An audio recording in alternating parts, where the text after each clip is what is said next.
54वां अध्याय नक्षत्र पुरुष व्रत की विधि और उसका महात्म्य। सूत जी कहते हैं, ऋषियों, उसके बाद अब मैं व्रत और उपवास से संवित सभी दान धर्मों का परिपूर्ण रूप से वर्णन कर रहा हूँ, जैसे इस मृत्युलोक में मत्स्य भगवान ने मनु के प्रति किया था। इसी प्रकार महादेव जी तथा बुद्धिमान नारद जी के संवाद में धर्म, काम और अर्थ को सिद्ध करने वाला जैसे वित्रांत घटित हुआ था, उसे भी बतला रहा हूँ। पूर्व काल की बात है, एक बार भगवान शंकर, जो 3 नेत्रों से युक्त कामदेव के शत्रु और कामदेव के शरीर को दग्ध कर देने वाले कैलाश पर्वत के शिखर पर सुखपूर्वक बैठे हुए थे। उसी समय देवर्षि नारद उनके पास जाकर ऐसे प्रश्न कर बैठे।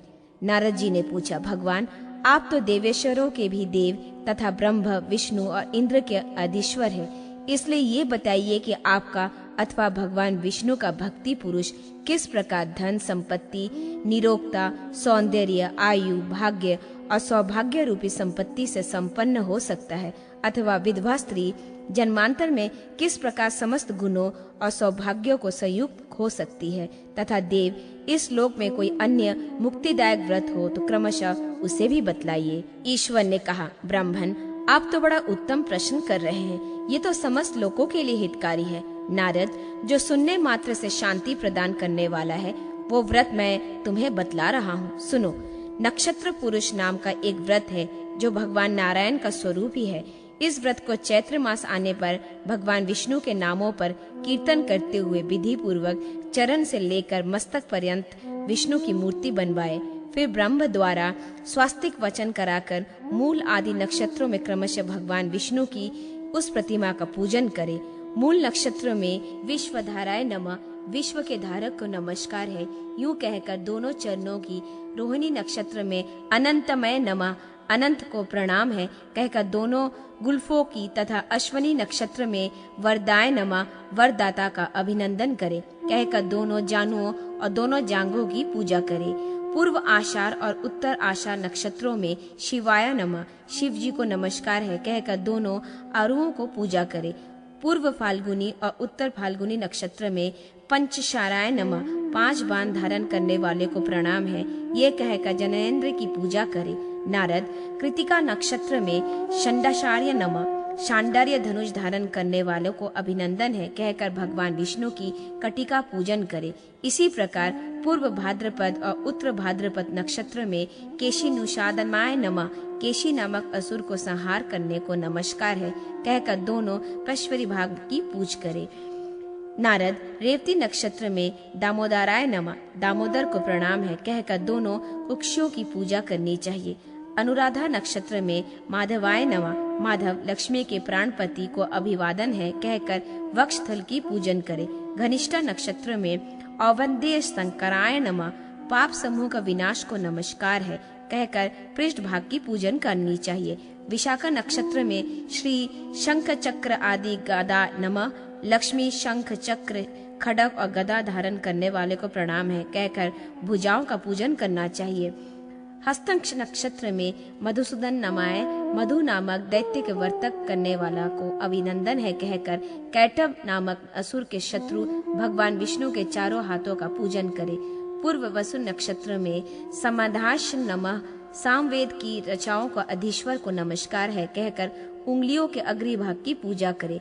अश्लेषा नक्षत्र के दिन मत्स्य शीर भाज पौधाय शरण वज्रनामी, मस्त शरीर को चरण में शरणागत है, कहकर नखों की पूजन करनी चाहिए।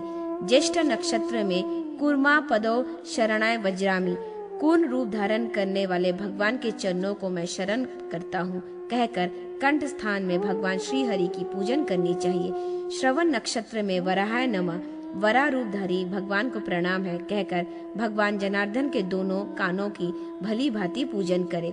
पुष्य नक्षत्र में दानव सदुनाय नरसिंहाय नमः, दानव के विनाशक नरसिंह रूपधारी भगवान को अभिवादन है, कहकर मुख की अर्चना करनी चाहिए। स्वाति नक्षत्र में कारणावाय नमः, कारणवश वामन रूपधारी भगवान को बारंबार प्रणाम है, कहकर दांतों के अग्रभाग की पूजा करनी चाहिए। द्विजवन नारद, शितभिष नक्षत्र में भार्गव नंदनाय नमः, भार्गव नंदन परशुराम जी को प्रणाम है, कहकर मुख के मध्य भाग का पूजन करें। मघा नक्षत्र में रमाया नमस्तुतु श्री राम को अभिनंदन कहकर श्री रघुनंदन की नासिका की भली भांति पूजा करनी चाहिए। मृग राशि नक्षत्र में विरगुत्यान राम ते तमो नमस्तु तिरछी चितवन से युक्त राम आपको नमस्कार है कहकर उत्तम स्वरूप नेत्रों की पूजा करें। चित्रा नक्षत्र में शांताय बुद्धाय नमः परम शांत बुद्ध भगवान को प्रणाम है कहकर भगवान मुरारी की ललाट का पूजन करना चाहिए। भरणी नक्षत्र में विश्वेश्वर कल्कि रूपणे नमस्तुते विश्वेश्वर कल्कि रूपधारी आपको अभिवादन है कहकर भगवान विष्णु के सिर का पूजन करें। अर्धक नक्षत्र में हराय नमस्ते श्री हरि को नमस्कार है कहकर पुरुषोत्तम भगवान के बालों की पूजा करनी चाहिए। व्रती मनुष्य द्वारा उपयुक्त नक्षत्र दिनों में सर्वश्रेष्ठ ब्राह्मणों का भी भक्ति पूर्वक संयम प्रकार से पूजन करना चाहिए।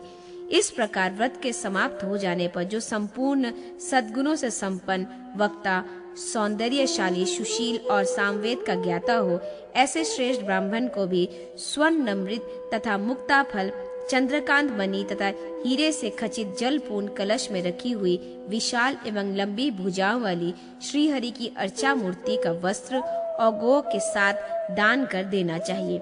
साथ ही पात्र आदि सभी सामग्रियों से युक्त सैया का भी दान कर देना चाहिए। इस प्रकार उस समय अपने पास जो कुछ भी दान देने योग्य वस्तु हो वो सब अपने कल्याण के लिए उस ब्राह्मण को दान कर दे और उससे यूं प्रार्थना करे, ब्राह्मण विष्णु और शिव स्वरूप द्विजवर आप हमारे मनोरथ को सफल कीजिए। स्वर्ण निमृत लक्ष्मी सहित पुरुषोत्तम भगवान की मूर्ति तथा ग्रंथ भेदरित शैया को मंत्र उच्चारण पूर्वक सब पत्नी ब्राह्मण को दान करने का विधान है। उस समय ऐसी प्रार्थना करें, भगवान जैसे विष्णु भक्ति को यूं कहकर कष्ट कभी प्राप्त नहीं करते, वैसे ही मुझे भी आपकी कृपा से सुंदर रूप निरोगता और आप भगवान केशव के प्रति उत्तम भक्ति प्राप्त हो।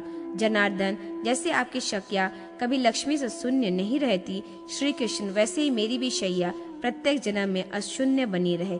इसी प्रकार निवेदन कर वस्त्र माला चंदन आदि सभी वस्तुएं नक्षत्र पुरुष व्रत के ज्ञाता ब्रह्मा को देकर व्रत का विसर्जन करना चाहिए। इस प्रकार सभी नक्षत्रों में उपास करके एक बार तेल नमक रहित भोजन करने का विधान है। वह भोजन शक्ति के अनुसार उपयुक्त होना चाहिए, उसके कृपणता में नहीं करनी चाहिए।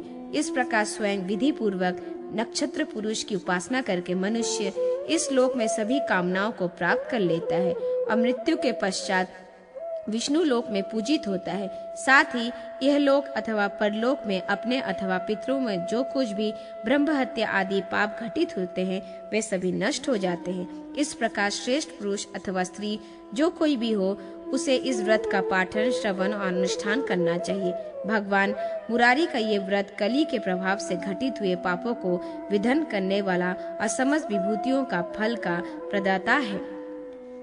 55वां अध्याय आदित्य शयन व्रत की विधि और उसका महत्व। नारद जी ने पूछा, भगवान जो अभ्यास न होने के कारण अथवा रोगवश उपास करने में असमर्थ है किंतु उसका फल चाहता है, उसके लिए कौन सा व्रत उत्तम है ये बताइए। भगवान शंकर ने कहा, नारद जो लोग उपवास करने में असमर्थ हैं उनके लिए यही व्रत अभिष्ट है, जिनमें दिन भर उपवास करने और रात्रि में भोजन करने का विनाद हो। मैं ऐसे महान एवं अक्षय फल देने वाले व्रत का परिचय देता हूँ, सुनो। उस व्रत का नाम है आदित्य शयन। उसे विधि पूर्वक भगवान शंकर की पूजा की जाती है।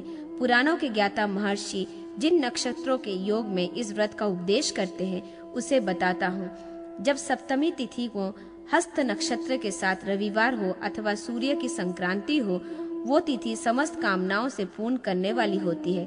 उस दिन सूर्य के नाम से भगवती पार्वती और महादेव जी की पूजा करनी चाहिए। सूर्य देव की प्रतिमा और शिवलिंग का भी भक्ति पूर्वक पूजन करना उचित है, क्योंकि मुनि श्रेष्ठ उमापति शंकर अथवा सूर्य में कहीं भेद नहीं देखा जाता, इसलिए अपने घर में शंकर जी की अर्चना करनी चाहिए। हस्त नक्षत्र में सूर्याय नमः का उच्चारण करके सूर्य देव के चरणों की, चित्रा नक्षत्र में आक्रय नमः कहकर उनकी गुल्फों की, और स्वाति नक्षत्र में पुरुषोत्तमाय नमः में पंडिलों की, और विशाखा में धत्रा नमे घुटनों की, अथवा अनुराधा में सहस्त्र भाव नमः ये दोनों जांघों की पूजा करनी चाहिए। ज्येष्ठा नक्षत्र में अंगाय नमः में गुहा प्रदेश की, मूल में इंद्राय नमः और भीमाय नमः में कटिभाग की पूजा करें। पूर्व आषाढ़ और उत्तर आषाढ़ में त्रिविष्ट नमः और सप्तशंग्राय नमः, नाभि में, श्रवण में तीक्ष्णैव नमः, ये दोनों कुक्षियों में, घनिष्ठा में प्रकट नमः में पृष्ठ भाग और शीत भाग नक्षत्र में ध्वंत विनाशाय नमः में सूर्य के वक्षस्थल की पूजा करनी चाहिए। द्विजवर पूर्व भाद्रपद और उत्तर भाद्रपद में चंडकार्य नमः, ये दोनों भुजाओं का, रेवती में समाधिनशाय नमः से दोनों हाथों का पूजन करना चाहिए। अश्वनी में सप्तशृंगाय नमः में नखों का, अभिरनी में कठोर धमाया नमः में भगवान सूर्य का कठन का पूजन करें। नारद जी कृतिका में देवकाराय नमः में ग्रीवी का, रोहिणी में अंबुजायश नमः में सूर्यदेव की आठों का, मृग शरीर में हस्तराय नमः में त्रिपुरदाशक शिव की जिह्वा की और अंध नक्षत्र में रुद्राय नमः में उनकी दांतों की पूजा करनी चाहिए। पुनर्वासु में सावित्री नमः में शंकर की नासिका का, पुष्य में अहोशून्य भास्ते नमः में ललाट का और वेद शरीर धरणी नमः में शिव के बालों की पूजन करनी चाहिए। अश्लेषा में विभुत प्रियप्य नमः में उनके मस्तक का, मघा में गगोशनाय नमः में शंकर की दोनों कानों का, पूर्व फाल्गुनी में गोगंधन ब्राह्मण नंदनाय नमः में शंभु के नेत्रों का तथा उत्तर फाल्गुनी नक्षत्र में विश्वेश्वराय नमः में उनकी दोनों भावों का पूजन करें। पाश, अशुंग, त्रिशूल, कमल, कपाल, सर्प, चंद्र तथा धनुष धारण करने वाले श्री महादेव जी को नमस्कार है।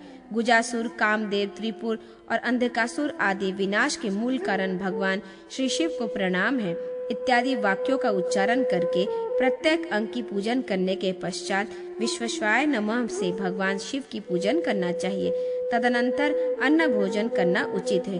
भोजन में तेल से युक्त शाक और खरे नमक का उपयोग नहीं करना चाहिए। मांस और उचित अन्न का कदापि सेवन ना करें। द्विजवर नारद इस प्रकार रात्रि में शुद्ध भोजन करने के बाद पूर्व नक्षत्र में गुलेर की लकड़ी के पात्र में स्नेह अग्निहीन का चावल तथा धृत रखकर सुवर्ण के साथ उसे ब्राह्मण को दान करना चाहिए। 7वें दिन के पारण में दोनों में अपेक्षा एक जोड़ा वस्त्र अधिक दान करना चाहिए। नारद 14वें दिन के पारण में गुड़, खीर और धृत आदि द्वारा ब्रह्म को भक्ति पूर्वक भोजन कराए। तदनंतर कर्ण का सहित सोने का अष्टदल कमल बनवाए जो 8 उंगली का हो तथा उसके पद्मामणि, मणक्य आदि लाल की पत्तियां अंकित की गई हो। फिर सुंदर शैया तैयार करवाकर जिस पर सुंदर बिछौने बिछाकर तकिया रख दो। सैया के ऊपर पंखा रखा गया हो। उसके आसपास बर्तन, खड़ाऊ, जूता, छत्र, चावर, आसन और दर्पण रखा गया हो। फल, वस्त्र, चंदन तथा आभूषणों से सैया सुशोभित होनी चाहिए। ऊपर बताए हुए सर्वगुण संपन्न सोने के कमल को अलंकृत करके उस सैया पर रख दे। उसके बाद मंत्र उच्चारण पूर्वक दूध देने वाली अत्यंत सीधी कपिला गौ का दान करे। वो गौ उत्तम गुणों से संपन्न, वस्त्र आभूषण से सुशोभित और बछड़े सहित होनी चाहिए।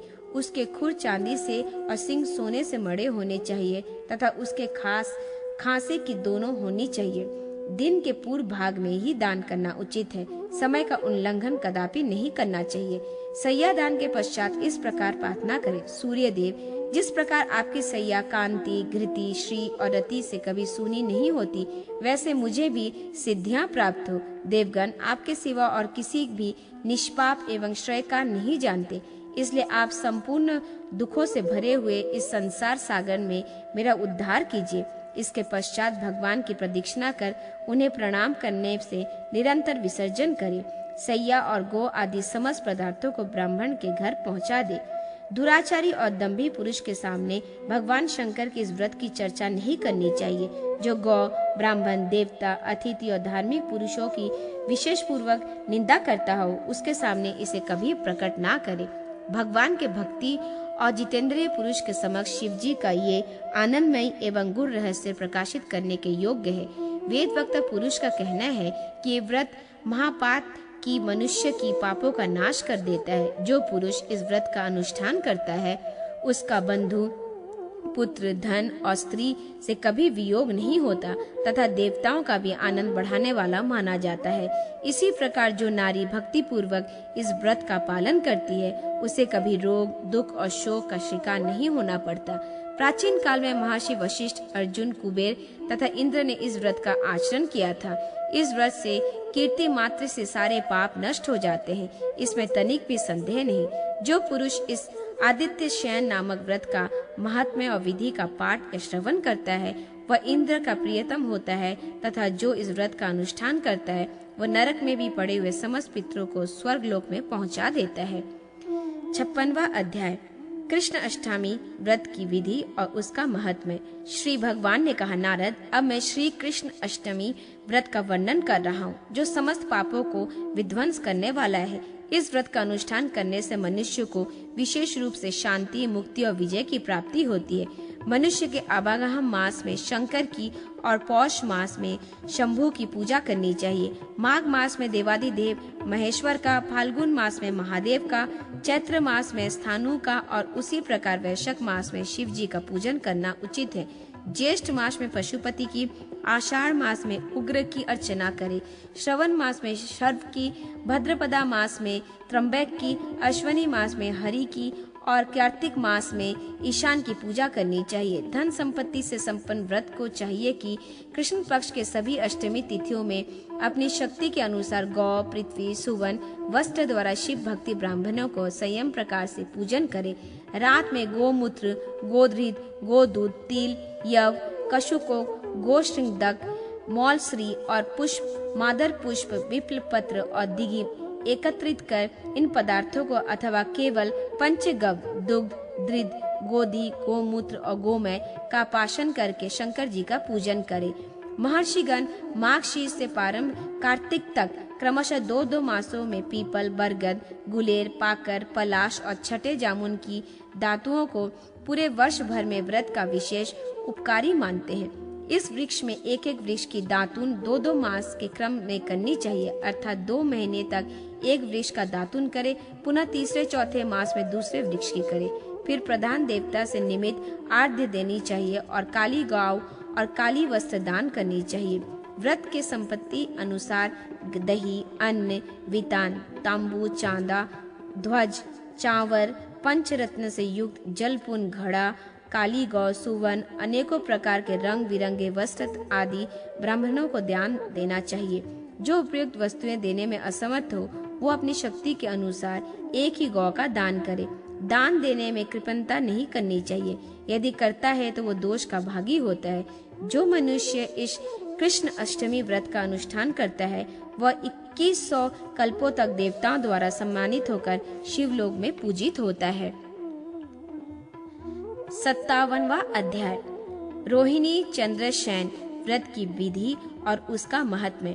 नारद जी ने पूछा, चंद्रभाल, जिस प्रकार व्रत का अनुष्ठान करने से मनुष्य प्रत्येक जन्म में दीर्घायु, निरोगता, कुलीनता और अबुद्धय को उपयुक्त राजा कुल में जन्म पाता है, उस व्रत का वर्णन कीजिए। श्री भगवान ने कहा, नारद, तुम बड़ी उत्तम बात पूछ रहे हो। अब मैं तुम्हें गोपनीय व्रत बतलाता हूँ जो अक्षय स्वर्ग की प्राप्ति कराने वाला है तथा जिसे पूर्ण भक्त विद्यमान भी जानते हैं। इस लोक में रोहिणी चंद्र शयन नामक व्रत बड़ा ही उत्तम है। इसमें चंद्रमा के नामों द्वारा भगवान नारायण की प्रतिमा का पूजन करना चाहिए। जब कभी सोमवार के दिन पूर्णिमा तिथि हो अथवा पूर्णिमा को रोहिणी नक्षत्र हो, उस दिन मनुष्य सवेरे पंचगव और सरसों के दाने से युक्त जल से स्नान करे और विद्वान पुरुष अपस्व आदि मंत्र का 100 बार जप करे। यदि शूद्र हो तो व्रत करे तो अत्यंत भक्ति पूर्वक सोमाय नमः, वरदाय नमः, विष्णवे नमः इन मंत्रों का जाप करे और शांत विधि अनुसार बातचीत ना करे। जप करने के पश्चात अपने घर जाकर फल फूल आदि के द्वारा भगवान श्री मधुसूदन की पूजा करे। साथ ही चंद्रमा के नामों का उच्चारण करते रहे। सोमाय नमः से भगवान से दक्षिण चरण, शांताय नमः से वाम चरण, अंतधाय नमः से उच्चारण करके उनके घुटनों और पिंडलियों का, जलोदराय नमः से उनके जांघों का और अनंत बहावे नमः से जननेन्द्र का पूजन करे। काम सुप्रदाय नमः से चंद्र स्वरूप भगवान के कटी भाग की सदा अर्चना करनी चाहिए। उसी प्रकार अमृतोदय नमः से उदर का और शाशंकाय नमः से नाभि की पूजन करे। चंद्राय नमस्तुते से कंठ का और द्विज नामादय नमः से दांतों का पूजन करना चाहिए। चंद्रमम से नमः से मुंह का पूजन करे। कुंभ दंत प्रिय नम से होठों का और वैश्व निधाय नाथाय नमः से नासिका का और आनंद विजय नमः से दोनों भावों का। अदिंद वस्त्र कार्य नमः से चंद्र स्वरूप भगवान श्री कृष्ण के कमल सुदृश्य दोनों नेत्रों का। समस्त द्वारिज दंताय दैत्य निदूषण नमः से दोनों कानों का। अधिप्रिय नमः से चंद्रमा के ललाट का। सुशोभित्य नमः से केशों का पूजन करे। शशांकाय नमः से मस्तक का। विश्वराय नमः से भगवान मुरारी के कटी का पूजन करे। फिर रोहिणी नाम लक्ष्म्याय सौभाग्य सखी मृत सागराय पद्माश्री नमः। रोहिणी नाम का धारण करने वाला सौभाग्य और सुख स्वरूप अमृत के समुद्र लक्ष्मी को नमस्कार है।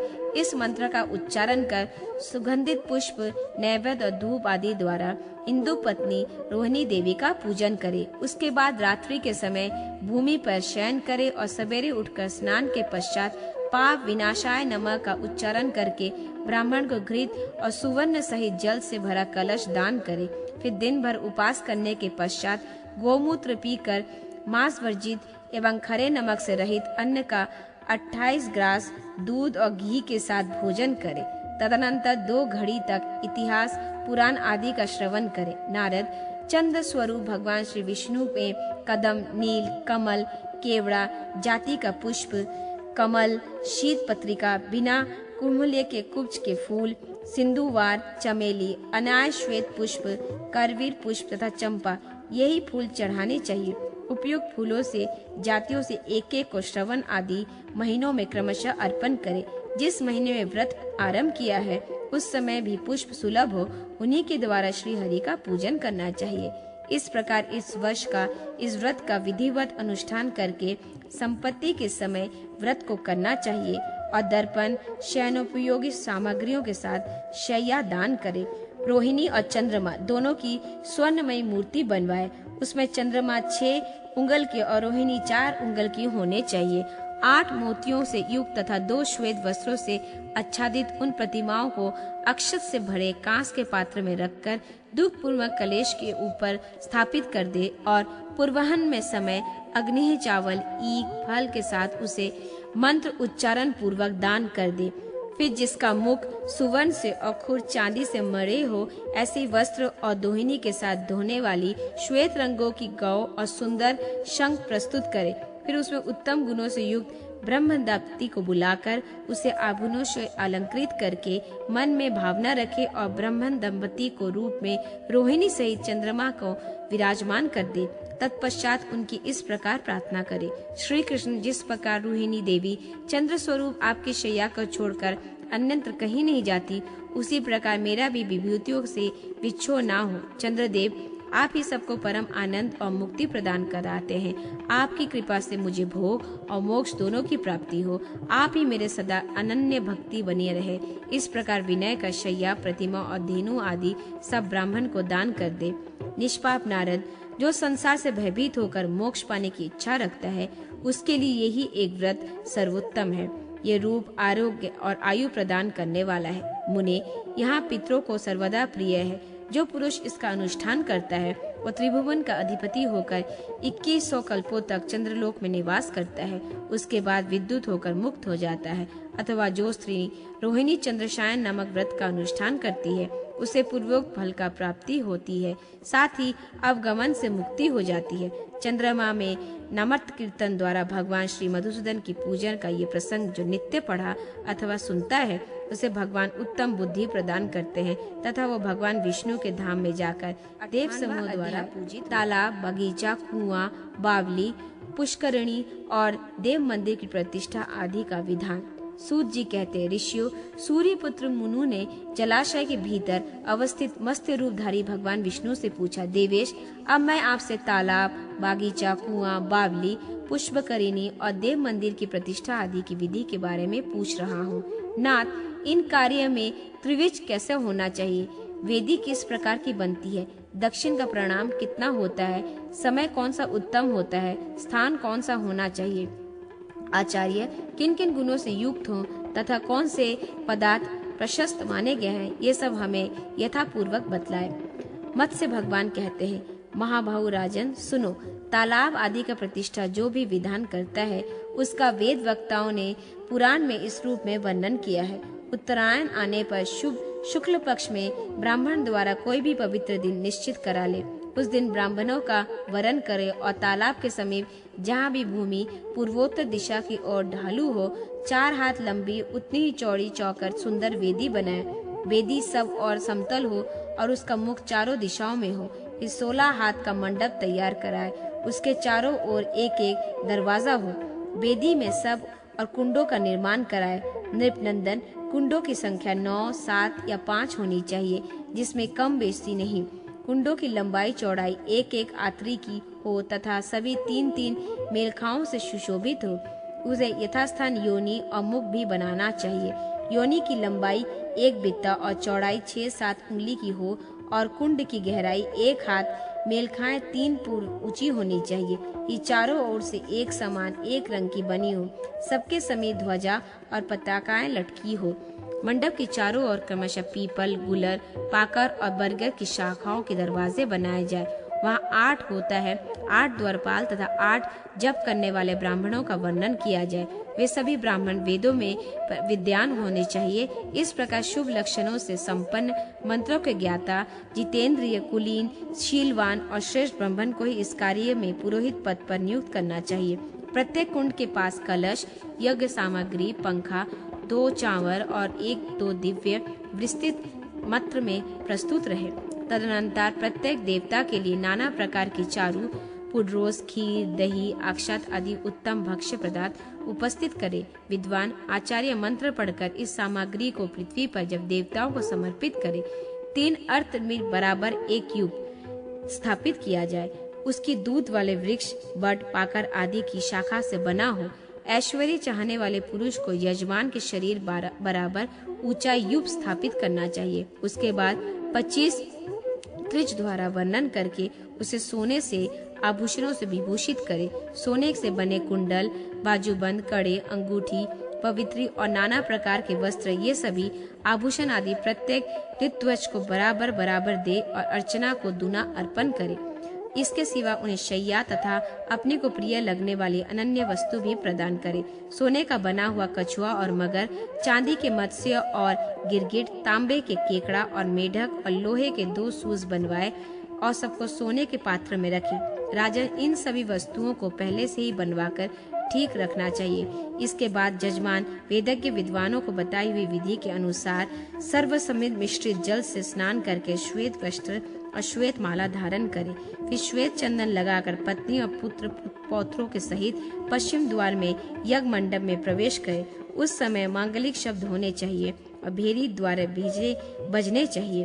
तदनंतर विद्वान 5 रंगों के चूर्ण से मंडल बनाए गए और में 16 आरों का युग चक्र चिन्हित करे। उसके पश्चात गर्भ में कमल का आकार बनाए। चक्र देखने में सुंदर और चौकर हो, चारों ओर से गोल हो, साथ ही मध्य भाग में अधिक शोभामय दिख पड़ता हो। बुद्धिमान पुरुष इस चक्र को विधि के ऊपर स्थापित करके उसके चारों ओर प्रत्येक दिशा में मंत्र पाठ पूर्वक ग्रहों और लोकपालों की स्थापना करे। फिर मध्य भाग में वरुण संबंधी मंत्र का उच्चारण करते हुए एक कलश स्थापित करे और उस पर ब्राह्मण, शिव, विष्णु, गणेश, लक्ष्मी और पार्वती की स्थापना करे। इसके पश्चात संपूर्ण लोकों को शांति के लिए भूत समुदाय को स्थापित करे। इस प्रकार पुष्प, नैवेद्य और फलों द्वारा सभी स्थापना करके जल पूर्ण क्लोशों को वस्त्र सपेष्ट अवतिविष्ट कर दे। फिर पुष्प और चंदन द्वारा उन्हें अलंकृत कर द्वार रक्षा के लिए नियुक्त ब्राह्मणों को स्वयं अर्चना वेद पाठ करने के कहे और प्रेम पूर्वक निवेदन करे। पूर्व दिशा की ओर ऋग्वेदी, दक्षिण द्वार पर यजुर्वेदी, पश्चिम द्वार पर सामवेदी और उत्तर द्वार पर अर्थवेदी विद्वानों को रखना चाहिए। जजमान मंडल में दक्षिण भाग में उत्तरभिमुख होकर बैठे और त्रिज को पुनः आचार्य से कहे, आप यज्ञ प्रणम करें। तत्पश्चात वे जप करने वाले ब्राह्मणों से कहे, आप लोग उत्तम मंत्र का जाप करते रहे। इस प्रकार सबको प्रेरित करके मंत्रिक पुरुष अग्नि का चारों ओर जल छिड़क कर और वरुण संबंधी मंत्रों का उच्चारण कर घी समाधियों में आहुति दी। त्रिध्वजों का वरुण संबंधी मंत्रों द्वारा और से हवन होना चाहिए। ग्रहों से निमित्त विविध आहुति देकर यज्ञ कर्म में इंद्र, शिव, वरुण, ध्वन, लोकपाल और विश्वकर्मा में निमित्त विधि पूर्वक होम करे। पूर्व द्वार में नियुक्त ऋग्वेदी ब्राह्मण शांति सूतक, रुद्र सूक्तक, ऋग्वेद और सुमल्लिविक्त और पुरुष सूतक पृथक पृथक जाप करे। दक्षिण द्वार पर स्थित जजुर्वेदी वेद विद्वान इंद्र, रुद्र, सोम, कुंडुम, अग्नि तथा सूर्य संबंधी सूतों का जाप करे।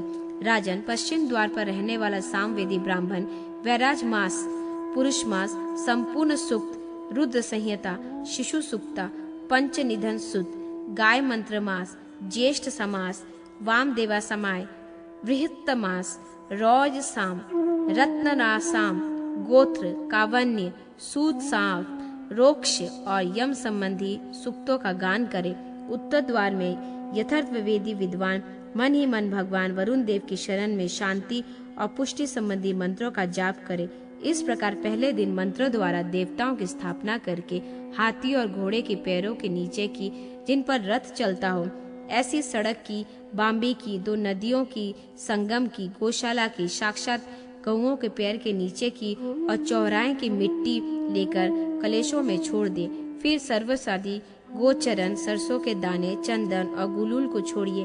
फिर पंचगव, घी, दूध, गोबर, गोमूत्र मिलाकर उन कलशों में जल से जजमान को विधि पूर्वक अभिषेक करे। इस प्रकार प्रत्येक कार्य महामंत्रों के उच्चारण पूर्वक विधि सहित करना चाहिए।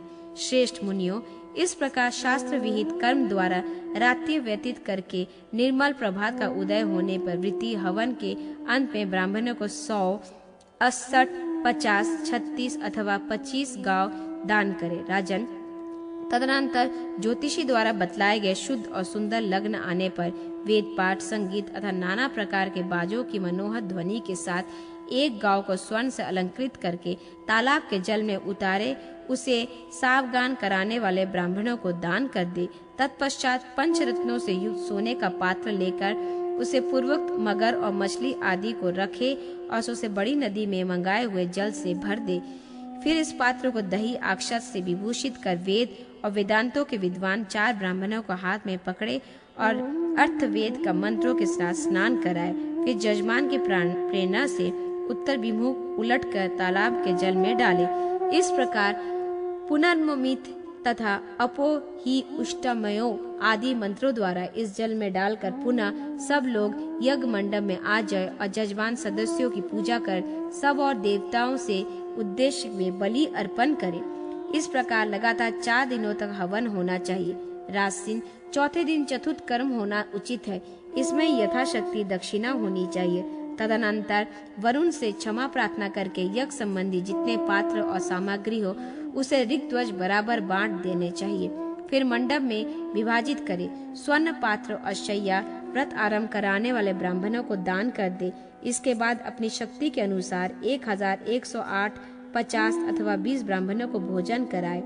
पुराणों में तालाब की प्रतिष्ठा के लिए यही विधि बतलाई गई है। सभी कुआं, बावली और पुष्करणी के लिए यही विधि है। देवताओं की प्रतिष्ठा से ऐसे विधान समझने चाहिए। प्रसाद, महल अथवा मंदिर और बागीचे आदि का प्रतिष्ठा कार्य में केवल कुछ मंत्रों का ही भेद है। विधि विधान प्राय एक जैसे ही है। उपयुक्त विधि का यदि पूर्णतः पालन करने में शक्ति हो ना हो और आधे व्यय से कार्य संपन्न हो सकता है, ये बात ब्रह्मा जी ने कही है। किंतु इस अल्प विधान में मनुष्य को कृपणता का त्याग कर अग्रणी ब्राह्मण की भांति दान आदि करनी चाहिए। जिस पोखरे में केवल वर्षा काल में ही जल रहता है वह अग्निष्टम योग के बराबर फल देने वाला होता है। जिसमें शर्कताल जल रहता है उसका यही फल है। हेमंत और शिशिर काल तक रहने वाला जल क्रमशः वाजपेय और अतिरात्र नमक यज्ञ का फल देता है। वसंत काल तक टिकने वाले जल को अश्वमेघ यज्ञ का समान फलदायक बतलाया गया है। अथवा जो जल ग्रीष्म काल तक वर्तमान रहता है उसे रास्यो यज्ञ से भी फल दिया जाता है। महाराज, जो मनुष्य पृथ्वी पर इस विशेष धर्मों का पालन करता है और शुद्ध उचित होकर शिव के लोक में जाता है वह अपने कल्पों द्वारा दिव्य आनंद का अनुभव करता है। ब्रह्मा जी ने पिछली आधी आयु तक देवांगनों के साथ अनेक महत्तम लोकों का सुख भोगने के पश्चात योग बल द्वारा श्री विष्णु को प्राप्त किया। 59वां अध्याय। वृक्ष लगाने की विधि। ऋषियों ने पूछा, सूत जी, अब आप हमें विस्तार से वृक्ष लगाने की यथार्थ विधि बतलाएं। विद्वानों को किस विधि से वृक्ष लगाने चाहिए और वृक्ष रोपण करने वालों के लिए जिन लोगों की प्राप्ति बतलाई गई है उन्हें हमें कृपा करके बतलाएं।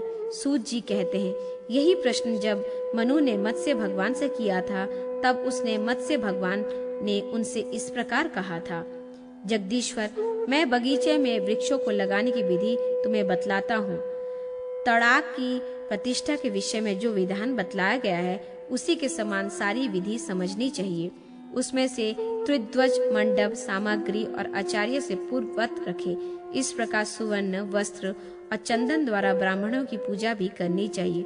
रोपे गए पौधों को सर्व औषधि मिश्रित जल से सींचे, फिर उनके ऊपर दही और अक्षत छोड़े। उसके बाद उन्हें पुष्प मालाओं से अलंकृत कर वस्त्रों से परिविष्ट कर दे। सोने की सुइयों में सबके कण भेद कर दे। इस प्रकार सोने की सिलाई से अंजन भी लगाया जाता है। 7 और 8 और सुवर्ण के फल बनवाए और इन फलों के साथ सभी वृक्षों के वेदी पर स्थापित कर दे। वहाँ गुलूल का धूप होना चाहिए जो श्रेष्ठ माना गया है। वृक्षों को पृथक पृथक ताम्र पात्र में रखकर उनमें सप्तधन्य आवृत करे और उसके ऊपर वस्त्र और चंदन चढ़ाए। नरेश्वर फिर प्रत्येक वृक्ष को पास कलश स्थापना करके उन सभी कलशों में स्वर्ण खंड डाल दे, फिर बलि प्रदान करके उसकी पूजा करे। रात में विद्वान द्विज द्वारा इंद्र आदि लोकपालों तथा वनस्पति के निमित्त वृत्त अनुसार हवन कराए। तदनंतर दूध देने वाली एक गौ को लाकर उसे श्वेत वस्त्र उड़ाए, उसके मस्तक पर सोने की कलंगी लगाए, सिंह सोने से मढ़ दे, फिर दोहने के लिए कांसे की दोहनी प्रस्तुत करे। इस प्रकार अत्यंत शोभा संपन्न इस गौ को उत्तराभिमुख खड़ी करके वृक्षों के बीच में छोड़ दे। तत्पश्चात श्रेष्ठ ब्राह्मण वजो और मंगलिकता ध्वनि के साथ अभिषेक के मंत्र, तीनों वेदों की वरुण संबंधी अर्चनाएं पढ़ते हुए उक्त क्लेश जलों से जजमान का अभिषेक करे। अभिषेक के पश्चात यज्ञकर्ता पुरुष श्वेत वस्त्र धारण करे और अपनी समर्थ के अनुसार सावधानी पूर्वक गौ, सोने की जंजीर, कड़े, अंगूठी, पवित्री वस्त्र, सैया, सयोपयोगी सामान और चरण पादुका देकर संपूर्ण त्रिचूर का पूजन करे। उसके बाद 4 दिनों तक उन्हें दूध के साथ भोजन कराए और सरसों के दाने, जौ और काले तिलों का होम कराए। होम में पलाश की लकड़ी उत्तम मानी गई है। वृक्ष रोपण के पश्चात चौथे दिन विशेष उत्सव करे, उसमें भी अपने शक्ति के अनुसार पुनः उसी प्रकार दक्षिणा दे।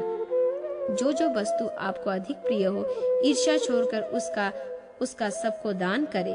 आचार्य की दूनी दक्षिणा दे और प्रणाम करके यज्ञ की समाप्ति करे। जो विद्वान उपयुक्त विधि से वृक्ष रोपण का उत्सव करता है, उसकी सारी कामनाएं पूर्ण होती है तथा वह अक्षय फल का भागी होता है।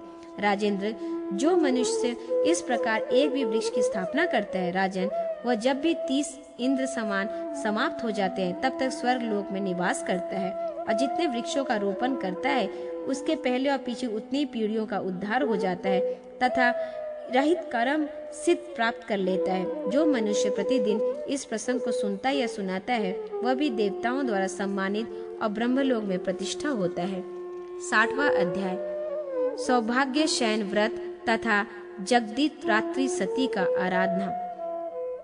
मत्स्य भगवान ने कहा, राजन, इस प्रकार एक दूसरा व्रत बतलाता हूँ जो समस्त मनोवंचित फलों को दिलाता है। उसका नाम सौभाग्य शयन है। उसे पुराणों के विद्वान ही जानते हैं। पूर्व काल में जब भूरलोक, भूवरलोक, स्वर्गलोक और महलोक आदि संपूर्ण लोग दिग्ध हो गए थे, तब समस्त प्राणियों का सौभाग्य एकमात्र हो गया था। वो वैकुंठ लोक में जाकर भगवान श्री विष्णु के वक्षस्थल में स्थित हो गए। तदनंतर दीर्घ काल के पश्चात जब पुनः सृष्टि की रचना का समय आया, तब प्रकृति और पुरुष से युक्त संपूर्ण लोकों के अहंकार से आवृत हो जाने पर श्री ब्रह्मा जी तथा भगवान श्री विष्णु में स्पर्धा जागृत हुई। उस समय एक पीले रंग की अथवा शिवलिंग की आकार की अत्यंत भयंकर अग्नि ज्वाला प्रकट हुई, जिससे भगवान का वक्षस्थल तप उठा, जिससे वो सौभाग्य पूजन वहां से गलित हो गया। श्री विष्णु के वक्षस्थल का आश्रय लेकर स्थित वह सौभाग्य अभी रस रूप होकर धरती पर गिरने ना पाए कि ब्रह्मा जी ने बुद्धिमान पुत्र दक्ष ने आकाश में ही रोककर पी लिया। दक्ष के पीते ही अद्भुत रूप से लावण्य प्रदान करने वाला सिद्ध हुआ। ब्रह्मा पुत्र दक्ष का बल और तेज बढ़ गया। उसके पीने से बचा हुआ जो अंश पृथ्वी पर गिर पड़ा वह 8 भागों में बट गया। उसमें 7 भागों में 7 सौभाग्यदानी औषधियां प्राप्त हुई, जिसके नाम इस प्रकार है: ईख, रसराज, निष्पाप, राजधन्य, गोचीर, कुसुम्भ, पुष्प, केसर अथवा 8 पदार्थों के नमक। इन 8 को सौभाग्यष्ट कहते हैं। योग और ज्ञान के तत्वों को जानने वाले ब्रह्मपुत्र दक्ष ने पूर्व काल में जिस सौभाग्य रस का पान किया था, उसके अंश उन्होंने एक कन्या उत्पन्न की, जिसे सती नाम से अभिहित किया जाता है। उसके सुंदरता से तीनों लोकों को पराजित कर देने के कारण वह कन्या लोकों में ललिता के नाम से प्रसिद्ध हुई। पिनाकधारी भगवान शंकर ने उस त्रिभुवन सुंदर देवी के साथ विवाह किया। सती तीनों लोकों की सौभाग्य रूपा है। वो भोग और मोक्ष को प्रदान करने वाली है। उनकी भक्ति पूर्वक आराधना करने से नर या नारी क्या नहीं प्राप्त कर सकते। मनु जी ने पूछा, जनार्दन, दिग्रात्रि सती की आराधना कैसे की जाती है? जगन्नाथ, उसके लिए जो विधान हो वो सब मुझे बतलाने की कृपा कीजिए। मत्स्य भगवान ने कहा, जनप्रिय, चैत्र मास के शुक्ल पक्ष की तृतीयाओं के दिन पूर्व भाग में मनुष्य तिल मिश्रित जल से स्नान करके उस दिन परम सुंदरी भगवती सती की विश्व आत्मा भगवान शंकर के साथ वैवाहिक मंत्र द्वारा विवाह हुआ था। अतः तृतीयों को सती देवी के साथ भगवान शंकर का भी पूजन करे। पंचगव्य और चंदन मिश्रित जल द्वारा गौरी और भगवान चंद्रशेखर की प्रतिमा को स्नान कराकर धूप, दीप, नैवेद्य तथा नाना प्रकार के फलों द्वारा उन दोनों की पूजा करनी चाहिए। पाल्टाय नमोस्तुते, शिवाय नमः, इन मंत्रों को क्रमशः पार्वती और शिव के चरणों का, जय नमः, शिवाय नमः से दोनों की कुटियों का, त्रिगुणाय रुद्राक्ष नमः, भव्याय नमः में गुल्फों का और भद्रेश्वराय नमः, विजयाय नमः से घुटनों का, ऋषिकेशाय नमः और वरदाय नमः से उराओं का, शंकराय नमः और ईशाय नमः से दोनों कटिभाग का, कटोभाभ्य नमः और शूलिने नमः से दोनों कुक्षी भागों का, शूलपाणाय नमः और मंगलाय नमः से उदर का पूजन करना चाहिए। सर्वमाने नमः और ईशानाय नमः से दोनों स्तनों की, वेदांत नमः से और रुद्राय नमः से कंठ की, त्रिबुधाय नमः और अंतरदाय नमः से दोनों हाथों की पूजा करे। फिर त्रिलोचनाय नमः और काल नल प्रिय धाय नमः से बाहों का, सौभाग्य भवनाय नमः से आभूषणों का नित्य पूजन करे। सहस्रधाय नमः, ईश्वराय नमः से दोनों मुखमंडल का, अशोक मधुवासिनाय नमः से मंत्र से ऐश्वर्य प्रदान करने वाले होठों का, स्थानाय नमः, चंद्रमुख प्राय नमः से मुंह का, अर्धनारीश्वर नमः, अति संघाय नमः से नासिका का, उग्राय नमः और ललिताय नमः से दोनों बाहों का, शर्वाय नमः और वात्स्याय नमः से केशों का, और संत श्री कृष्ण कंठनाथाय नमः से केवल शिव के बालों का पूजन करे।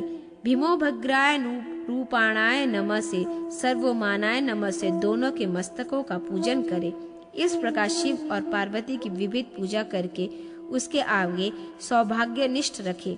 फिर सेम, कुसुम, क्षीर, राशराज, इक्षु, लवन, कुंभुम और राजधन्य, इन 8 वस्तुओं को देने से सौभाग्य की प्राप्ति होती है, इसलिए उन्हें सौभाग्यष्ट संज्ञा दी गई है। शत्रुमदन, इस प्रकार शिव पार्वती के आगे ये सब सामग्री निवेदन करके रात में सिंघाड़ा खाकर अथवा शिंगोरत पान करके भूमि पर शयन करे। फिर सवेरे उठकर स्नान और जाप करके पवित्र हो माला, वस्त्र और आभूषण द्वारा ब्राह्मण दंपति का पूजन करे। उसके बाद सौभाग्य अष्टक सहित शिव और पार्वती की स्वर्ण गुण प्रतिमाओं से ललिता देवी की प्रसन्नता के लिए ब्राह्मणों को निवेदन करे। मनो, इस प्रकार संपूर्ण सौभाग्य की अभिलाषा वाले मनुष्य को 1 वर्ष तक प्रत्येक तृतीया तिथि को भक्ति पूर्वक विविध पूजन करना चाहिए। केवल भोजन और दान को मंत्रों से विशेषता है, मुझे सुनाइए।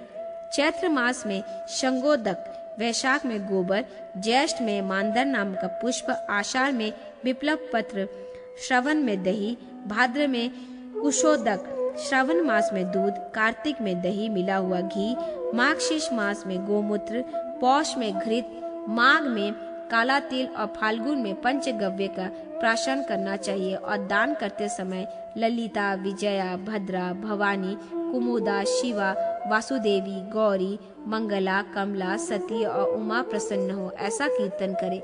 मल्लिका, अशोक, कमल, कदम, उत्पल, नीलकमल, मालती, कुंभजक, कारवीर, कनेर, बाण, कांचक्र या काश, ताजा गुम और सुनवार ऐसे पुष्प क्रमशः सभी मासों में उपयुक्त माने गए हैं। जपा कुसुम, कुमसम कुसुम, मालती, शीत पत्रिका के पुष्प आदि मिल सके तो प्रशस्त माने जाते हैं, किंतु कनेर पुष्प को सदा सभी महीनों में ग्रह माना गया है।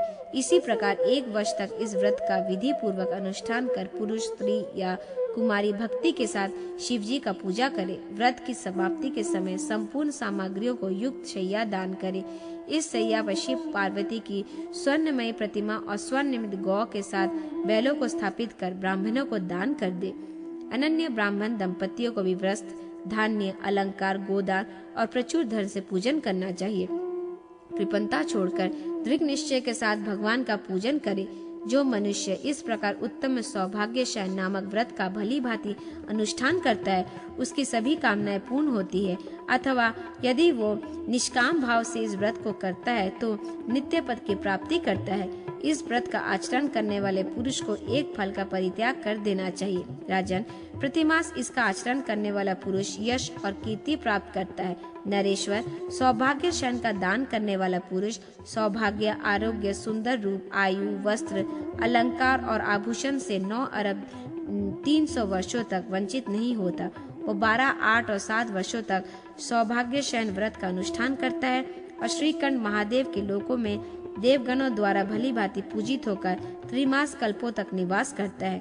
नरेश्वर, वो विवाहिता स्त्री या कुमारी इस व्रत का पालन करती है, वह भी ललिता देवी के अनुग्रह से ललित होकर पूर्वोक्त फल को प्राप्त करती है। जो भी व्रत की कथा को श्रवण करता है अथवा दूसरों को करने की सलाह देता है, वह भी विद्याधर होकर चिरकालिक स्वर्ग लोक में निवास करता है।